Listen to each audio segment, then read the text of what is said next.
Hello, everyone. I'm Devin Powell. I'm a lifelong resident of Franklin County and a native of Columbus. In this presentation, we're going to be tackling the ever-prevalent concept of social inequity. In May of 2020, weeks prior to the protests and demonstrations in Columbus, racism was declared a public health crisis in Franklin County. This declaration highlights that discrimination poses a threat to the general public's well-being and demonstrates that disparities have long existed in our own neighborhoods.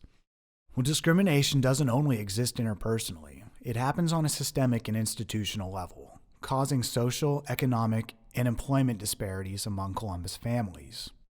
Considering that non-white and ethnic community members are typically the most at risk to experience disparities, residential data begins to paint a picture. The 2010 census shows that in Franklin County, non-white residents made up approximately 37.4% of the population.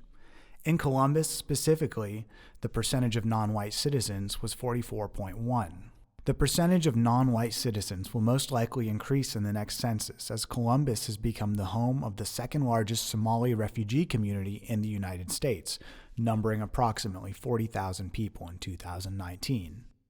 Institutional discrimination has come into speculation by the Public Health Administration. A Surgeon General report found that across the nation, racial and ethnic minorities have less access to mental health services than whites have, are less likely to receive needed care, and are more likely to receive poor quality care when treated. A study conducted in Franklin County quantifies the economic disparity existing among Black and Latina women.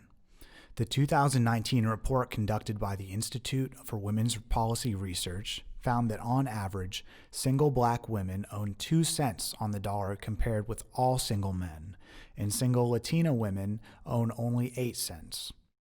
Another report, published and funded by the Ohio State University College of Social Work, found that our neighborhoods experience concentrated disadvantages, are less likely to have social service and other institutional resources.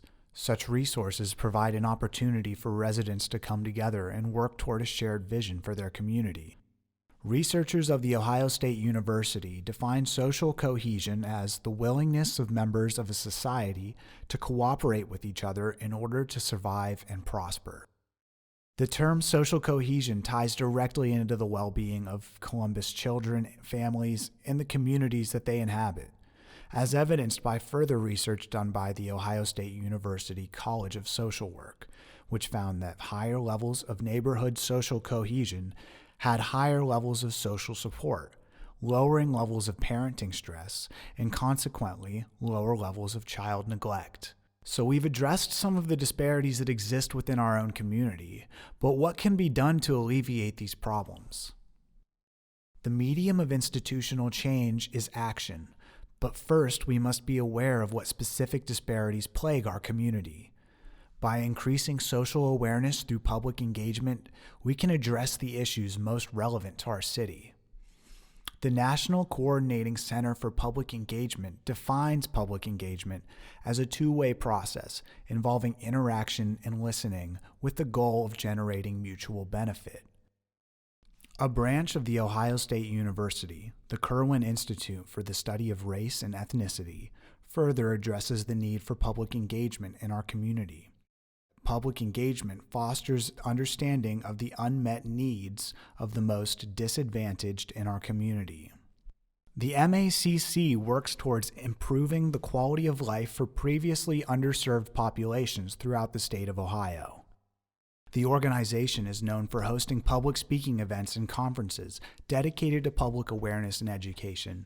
Some of these events are hosted at The Ohio State University. MACC is responsible for providing diversity inclusion training and education programs for businesses and other organizations.